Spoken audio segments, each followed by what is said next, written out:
Estamos en San Pedro en Galicanto, la antigua casa de Caifás. En menos de 24 horas se va a desencadenar la tragedia, me refiero a 24 horas últimas de Jesús en la tierra antes de morir.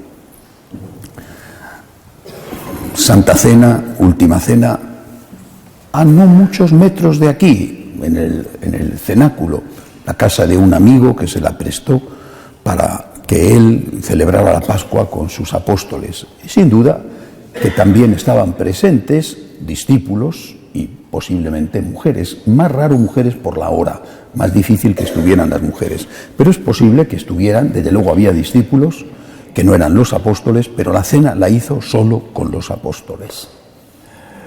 Después de eso, sabemos la historia, salen para el huerto a orar, allí se consuma la traición de Judas, es apresado por los sicarios, los soldados del templo, que eran los que estaban a las órdenes del sumo sacerdote, que en ese año era Caifás. Se lo llevan primero a casa de Anás, que era el suegro de Caifás, había sido sumo sacerdote muy influyente, pero Anás lo remite a Caifás para que el juicio que iba a tener lugar aquí tuviera un carácter oficial. Aquí es traído Jesús, en tanto se celebra el juicio, el Señor es introducido en la cárcel que se conserva en los sótanos de esta casa, que naturalmente hoy es una iglesia. No sabemos muy bien cómo era en aquella época, pero sin duda los cimientos que se ven, que después visitaréis, son los cimientos originales, y la cárcel es la cárcel original. De tal forma que esa cárcel es nuestro muro de las lamentaciones, es nuestro particular muro de las lamentaciones. Y digo particular porque es de cada uno de nosotros. Los judíos rezan y lloran en el muro de las lamentaciones, que es la gran pared que sostenía uno de los laterales del gigantesco templo destruido por los romanos en el año 70. Bueno, nosotros no rezamos ante un muro por un templo destruido, sino que rezamos por el templo destruido de nuestra alma y nuestro cuerpo, llamados a ser el templo del Espíritu Santo, y en gracia permanente con Dios, nuestra alma y nuestro cuerpo son destruidos por cada uno de nuestros pecados. Y allí, en esa piedra, donde después de las excavaciones se pudo saber con certeza que estuvo apresado Jesús, unas horas, terribles horas, hasta que le sacaron y le hicieron el juicio delante de los demás, etc. Allí, en esa piedra, en ese hueco, en ese agujero, tenemos que llorar nuestros pecados, porque nuestros pecados son las traiciones de Pedro a Jesús, y nuestras lágrimas tienen que ser las lágrimas de arrepentimiento de Pedro después de darse cuenta de que había pecado, de que había traicionado a Jesús.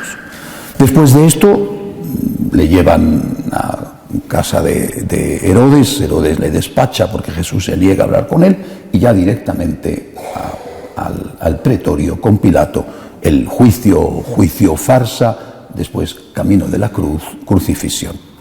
Quisiera detenerme, este es el itinerario de lo que va a pasar en esas menos de 24 horas, pero quisiera detenerme primero en la Santa Cena, la Última Cena.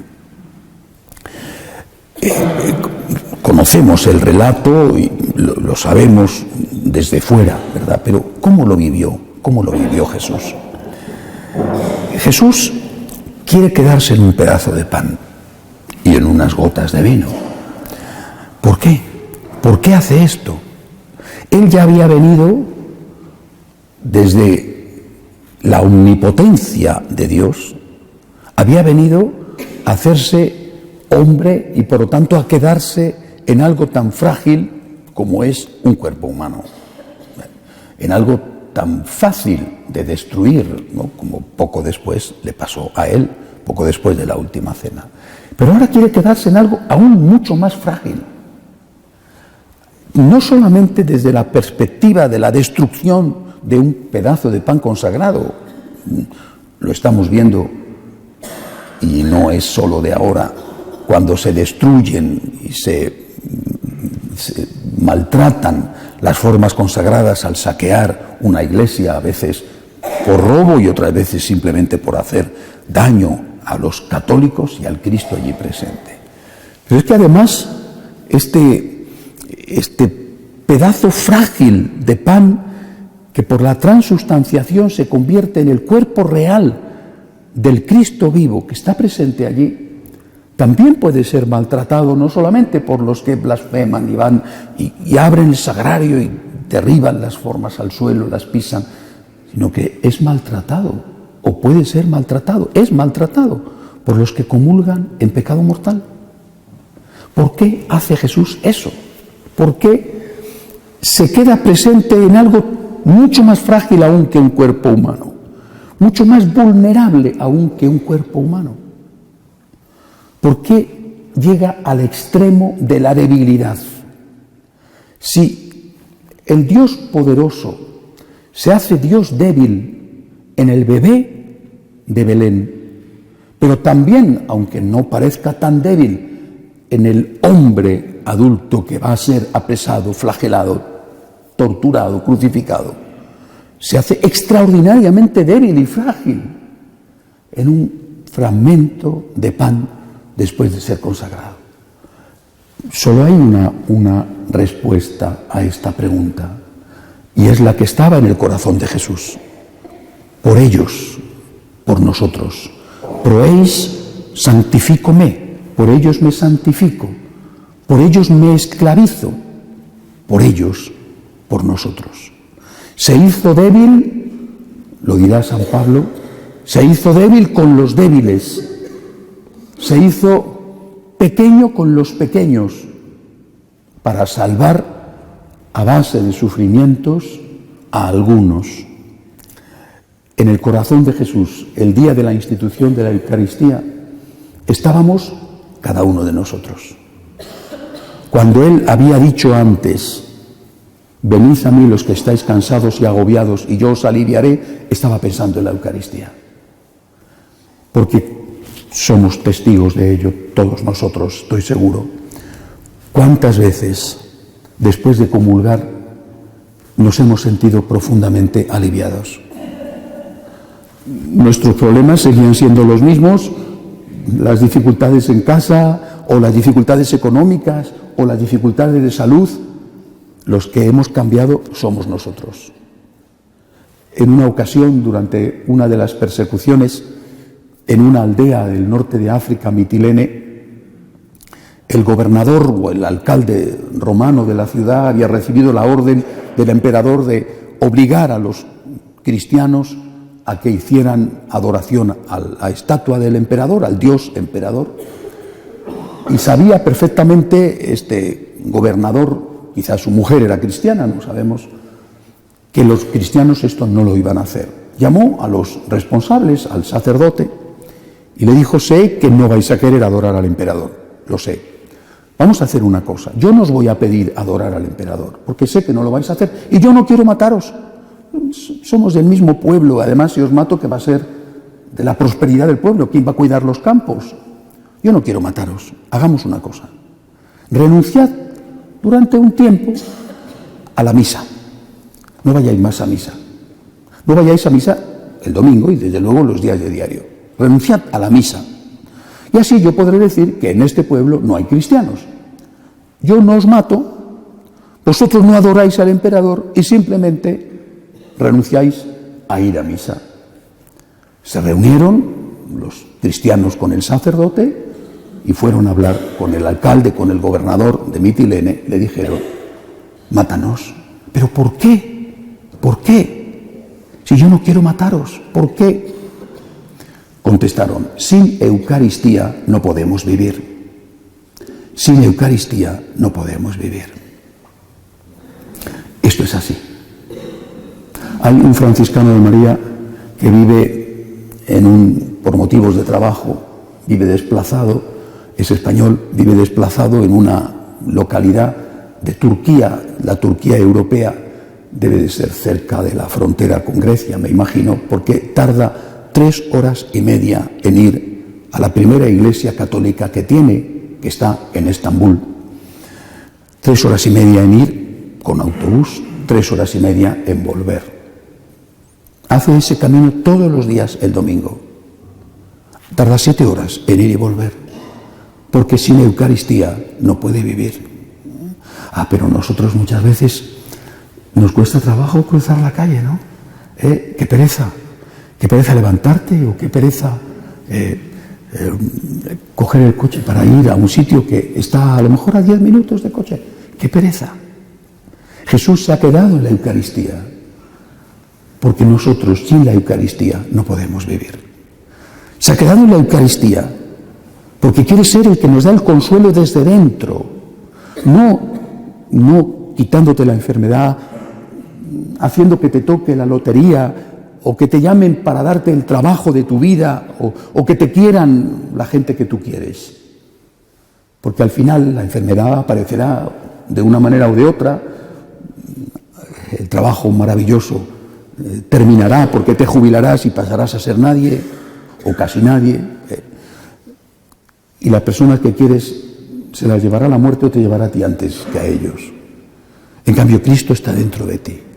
Él quiere ser tu ayuda, tu consuelo.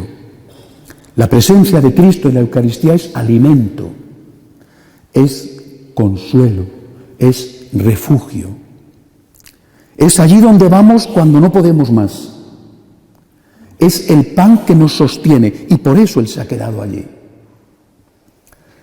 ¿Es una presencia incondicional? No es una presencia incondicional. Es una presencia para todos, pero con una condición: estar en gracia de Dios. San Pablo lo recordará: quien come y bebe el cuerpo y la sangre de Cristo, sin estar preparado, come y bebe su propia condenación. ¿Por qué? Porque la Eucaristía es una persona. La Eucaristía no es una cosa. La Eucaristía es un ser vivo. Es el corazón vivo de Jesús que late dentro del sagrario. Y como es un ser vivo, tiene derechos. Las cosas no tienen derechos, las personas sí. Y este ser vivo que se ha quedado para ser tu alimento, tu consuelo, tu fuerza, que se ha hecho debilidad absoluta, fragilidad absoluta, pone solo esta condición: amigo, si quieres que entre en ti, quita aquello que me ofende. Es elemental, ¿no? Es básico. Si estamos ofendiendo al Señor, ¿cómo vamos a estar en comunión con el Señor? Si nosotros, al estar en pecado y sin arrepentirnos, estamos ofendiendo a Cristo, ¿cómo vamos a querer que Cristo entre en nosotros? Comunión significa comunión, estar en comunión con alguien, estar de acuerdo con alguien. Por tanto, aceptar las enseñanzas de Jesús íntegras y también estar en amistad con Él. Si no estoy en amistad con Cristo, ¿cómo es posible que yo quiera recibir a Cristo en mi casa? ¿En calidad de qué? ¿De forzado? ¿De, perdonadme la expresión, de violado? Es la única condición que pone Jesús. Puede ser joven, anciano, sano, enfermo, pobre, rico, de cualquier color de piel, de cualquier clase social, de cualquier país del mundo. A Él no le importa. ¿Estás bautizado? ¿Estás en gracia de Dios? Ven, o déjame que vaya a ti, porque yo me he quedado aquí para ser tu consuelo. ¿Lo estás pasando mal? Vete a la Eucaristía. Incluso si no puedes comulgar, porque no estás en gracia, vete a la Eucaristía, vete al sagrario, vete a rezar delante de Él. Quiere ser tu luz, tu fuerza y tu consuelo. Y sin Él, de verdad, no podríamos vivir. Sin Él no podríamos llevar las cargas de la vida, no podríamos. Como los cristianos de Mitilene: mira, mátanos porque de todas las formas no podemos vivir sin la Eucaristía. Repito, una persona que tiene derechos y que ejerce sus derechos poniendo exclusivamente esta condición: estar en gracia de Dios para recibirle. No ofendamos al Señor, no cometamos un sacrilegio, no comamos y bebamos nuestra propia condenación, haciendo que el Señor entre en nosotros estando en pecado mortal. Aquí en San Pedro, en Galicanto, en la casa de Caifás, después de ser apresado el Señor en el huerto de los Olivos, trajeron a Jesús. Y aquí se hizo aquella pantomima de juicio, porque estaba ya decidido de antemano, habían buscado testigos falsos, pero aquí proclamó abiertamente Jesús, abiertamente, porque sabía que ya había llegado la hora de hacerlo, proclamó abiertamente su divinidad. Y cuando Caifás lo oye, dice: ya no necesitamos testigos. Él ha dicho que es Dios, ha blasfemado. ¿Esto qué significa? Que a Cristo le van a condenar a muerte, y la condena a muerte es aquí. A Cristo le van a condenar a muerte porque se proclama Dios, no porque se proclama un Mesías político o un gran profeta o un líder religioso que viene a renovar y reformar la vieja religión judía. Es Dios, se proclama Dios. Esto es una blasfemia para el judío y por eso le matan. Pero lo mismo que os digo, la Eucaristía no solamente la profanan los que abren el sagrario y derriban por el suelo las formas. La Eucaristía la profana cada uno que comulga en pecado mortal. Y del mismo modo, niega la divinidad de Cristo no solamente aquel que dice: no creo que Cristo sea Dios, que a lo mejor no es cristiano o católico y por lo tanto es natural que no crea que Cristo es Dios, pero además niegan la divinidad de Cristo todos aquellos que dicen que hay que modificar su mensaje. Modificar el mensaje de Jesús, no en el sentido de presentarlo de una forma actualizada, que eso siempre se ha hecho y es deber de la Iglesia hacerlo, sino modificar el mensaje creando lo que se llama la nueva Iglesia, que entra en la palabra de Dios para quitar aquello que no está conforme con el mundo, es negar la divinidad de Jesús. Es, por lo tanto, condenar a Jesús a muerte. Él vino para redimirnos, pero ya os he dicho, la redención empieza con la enseñanza. Y su sangre, que va a derramar desde aquí en pocas horas, su sangre es redentora, no porque sea la sangre de un hombre, de un gran hombre, de un hombre estupendo, de un hombre buenísimo, de un hombre inocente, que todo eso lo era, sino porque era la sangre de un Dios hecho hombre. Si Cristo no hubiera sido Dios, la sangre del Cordero inocente llevado al matadero, esa sangre no nos habría redimido. ¿Cuántos hombres inocentes han muerto y mueren cada día? Por tantos motivos. A veces violencia para robarle y otras veces motivos políticos.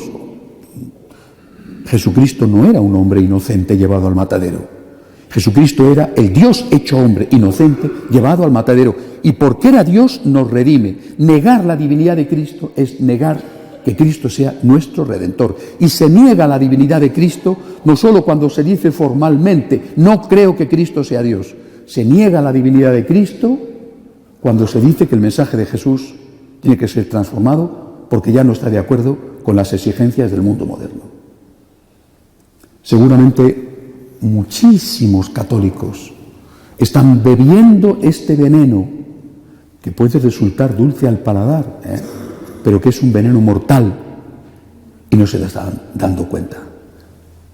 Están bebiendo este veneno de: sí, claro, la Iglesia tiene que actualizarse. Claro, cómo no, la Iglesia tiene que ponerse al día. ¿Qué significa actualizarse y ponerse al día? ¿Negar las enseñanzas de Jesús? Eso no es actualizarse y ponerse al día, eso es traicionar a Cristo. Aquí Pedro comete esa traición. Aquí Pedro niega que conoce a Jesús. Quiere salvar la vida. Este es de ellos, es Galileo. Yo le he visto con ellos. Mujer, no le conozco. Pedro, el vicario de Cristo, la cabeza de la iglesia, por miedo, por no enfrentarse con el mundo, niega que Cristo sea Dios y niega que Él sea seguidor de Cristo. ¡Qué tentación! No solamente para el Papa vicario de Cristo en cualquier época de la Iglesia, sino para cada obispo, para cada sacerdote y también para cada uno de nosotros, sea cual sea nuestra condición jerárquica. El mundo te rodea, te acosa, te pregunta: ¿vas a misa el domingo? ¿Vas a bautizar a tus hijos? ¿Te vas a casar por la iglesia? Si ya nadie lo hace. Me decía ayer un amigo mío, hablé con él por teléfono, me hablaba de dos parroquias importantes de dos ciudades de España, dos parroquias muy importantes. Una de ellas era la cuarta parroquia en importancia de la diócesis y la otra era de otra ciudad también muy importante. Me decía que había hablado estos días con los párrocos de estas parroquias, que son amigos suyos, de cómo estaba la situación. Y los dos le habían dicho, dos parroquias importantes, le habían dicho, los dos le habían dicho: este año, el año 19, que acaba de terminar, no se ha hecho en esta parroquia ninguna boda. Esto es acabado. Queda una minoría. Esta minoría no tiene que estar preocupada por el aplauso del mundo, porque ya no te van a aplaudir. Esta minoría tiene que estar preocupada exclusivamente por la fidelidad a Cristo. Es lo único que tiene que preocuparte. Porque por mucho que digas que dejas esto, que dejas lo otro, que dejas lo de más allá, no van a venir. Me decía este amigo anoche, hablábamos de este debate que hay tan extraño, tan de verdad doloroso, sobre el tema de la ordenación de hombres casados, la carta, si el Papa Benedicto había intervenido o no en el libro, en fin. Y me decía este amigo, pero vamos a ver, si no ha habido ni un solo joven que se haya casado por la iglesia, y supongo que muchos en esa parroquia se habrán ido a vivir juntos, y algunos, poquitos, se habrán ido a casar por lo civil, por enésima vez o cuando sea, si no ha habido ni uno solo que se haya casado por la iglesia, me decía, ¿tú crees que se van a casar por la iglesia si el cura está casado o no está casado? Ah, es que el cura está casado, entonces me caso por la iglesia. ¿Esto qué le importa? A esos jóvenes les trae sin cuidado si el cura está casado o no está casado. Incluso probablemente les trae sin cuidado si el cura es homosexual o no lo es, y si el cura homosexual tiene su pareja homosexual también o no la tiene. Es decir, traicionando a Cristo, pensando que por traicionar a Cristo, que según ellos ha quedado anticuadísimo, viejísimo, desfasado completamente, si algunos piensan, que no sé si es lo que piensan, porque yo no entiendo nada, pero si algunos pensaran que traicionando a Cristo va a venir la gente va a venir porque tú digas que esto no es el cuerpo de Cristo, o porque tú digas que quien quiera puede venir a comulgar, o porque tú digas que puedes tener relaciones con quien quiera las veces que quieras, como sea, y que después puede venir a comulgar. ¿Pero qué me estás contando si a la gente no le importa ya Jesucristo? Y a los únicos que nos importa Jesucristo, pecadores, eso sí, por desgracia, a los únicos que nos importa ser fieles al Cristo verdadero, no a las rebajas y destrozos que pueden hacer o que quieren hacer con ese Cristo verdadero. Por eso aquí San Pedro dice, no le conozco, y nosotros tenemos que decir, sí le conozco. Pecador. Porque el no le conozco lo digo cada vez que cometo un pecado, pecador. Pero aquí San Pedro hace otra cosa. No solamente dice no le conozco, sino que después llora amargamente, se arrepiente. Nosotros, pecadores, necesitamos al Redentor. Y solo los pecadores sabemos cuánto necesitamos al Redentor, lo mismo que solo el enfermo sabe cuánto necesita al médico.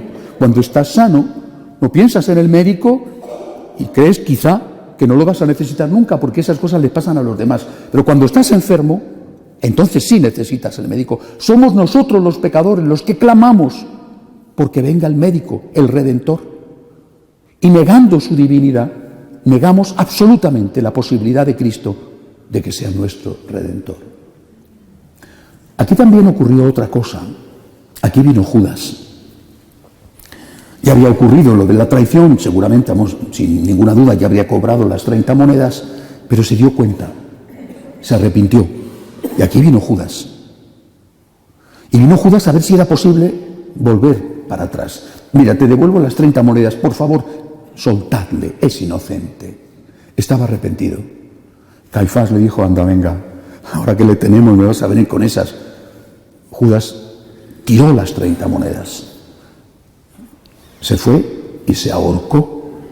Desde la terraza se ve el campo del alfarero, donde había una higuera, y se ahorcó. Hoy hay una pequeña iglesia oriental, se ve muy bien a la derecha, está rodeada de vallas. La rodearon de vallas para proteger el campo del alfarero. ¿Cuál fue la diferencia entre Pedro y Judas? Pedro lloró, pidió perdón y terminó dando la vida por el Señor. Judas pensó que lo suyo no tenía perdón y se ahorcó. Y sí hubiera tenido perdón. ¿Fue más grave la traición de Judas que la traición de Pedro o que nuestras traiciones? Yo no me atrevo a decir eso. La diferencia está en, Señor, perdóname mis pecados. Tú, mi Redentor, perdóname mis pecados. Yo proclamo tu divinidad, porque de tu divinidad depende mi redención. Proclamo tu divinidad, aunque con cada pecado que hago niego tu divinidad. Y después lloro amargamente como Pedro. Señor, mi Redentor, perdóname mis pecados. Tenemos esperanza porque Cristo vino para eso, para sanar al enfermo y salvar lo que estaba perdido. Que así sea.